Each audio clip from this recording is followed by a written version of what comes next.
We're following the latest on the ground in Minneapolis tonight after an ICE agent there shot and killed an American mother yesterday.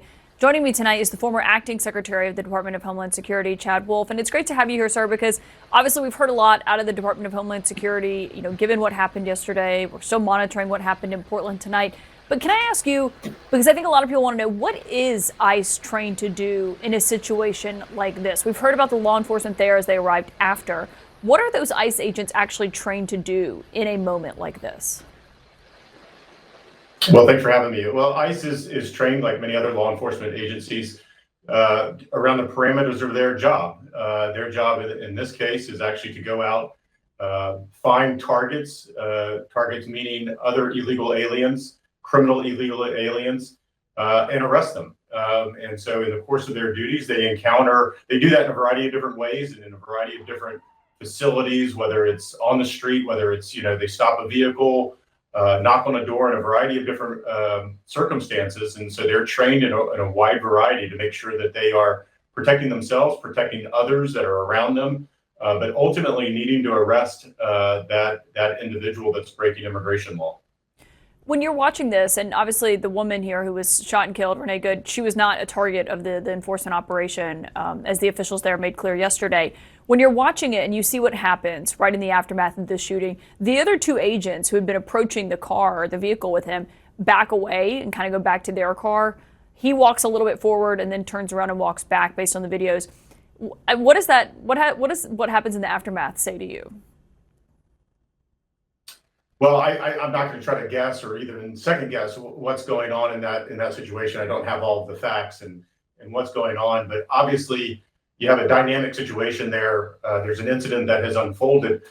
What we don't know is other things that are going on at that same time, either by the group of folks that are perhaps on the sidewalk, on an adjacent street, what's going on the radio, over the ICE officer's radio. There's a variety of, it's very dynamic and fluid situation there. So I can't tell you what other officers are doing there. All I can say is that they're obviously having to respond to an incident. And they also don't know, are there other people in the vehicle? Are there weapons in the vehicles? Are there explosives in the vehicles? They have to train and they have to assume all different types of scenarios that are going on here. And so again, would prefer to wait for the investigation to unfold to see what else was going on. What were the verbal commands that they were giving to this individual when she was behind the wheel, and what was her response back to the officers? Yeah, I think a lot of people want the investigation to play out. One person we heard from today was the Vice President, J.D. Vance, at a press briefing defending the agent who fired those shots. He also said something else when he was asked about local officials potentially pursuing charges against this agent if that could happen. And this is what he told reporters today. The precedent here is very simple. You have a federal law enforcement official engaging in federal law enforcement action. That's a federal issue. That guy is protected by absolute immunity. The idea that a local official can actually prosecute a federal official with absolute immunity, I've never seen anything like that. It would get tossed out by a judge. Is that accurate based on what you know? It largely is. Yeah, I agree with the vice president. Again, this is a federal official enforcing federal immigration law in this case. Again, the investigation will unfold. We'll see what happens.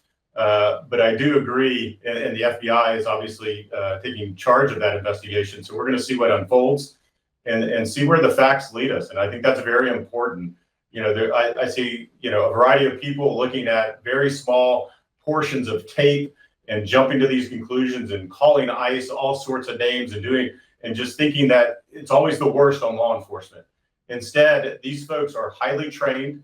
We give them a badge, we give them a gun, and we give them authority to go out and do their job. And I prefer to give them the benefit of the doubt until facts or investigation tells me and leads me somewhere different. But these are peace officers, these are law enforcement officers. They deserve our support. Yeah, I think people also felt the same about the White House coming out so quickly after with their analysis. We'll obviously wait for the investigation to play out. Secretary Chad Wolf, thank you for joining us tonight. Thanks.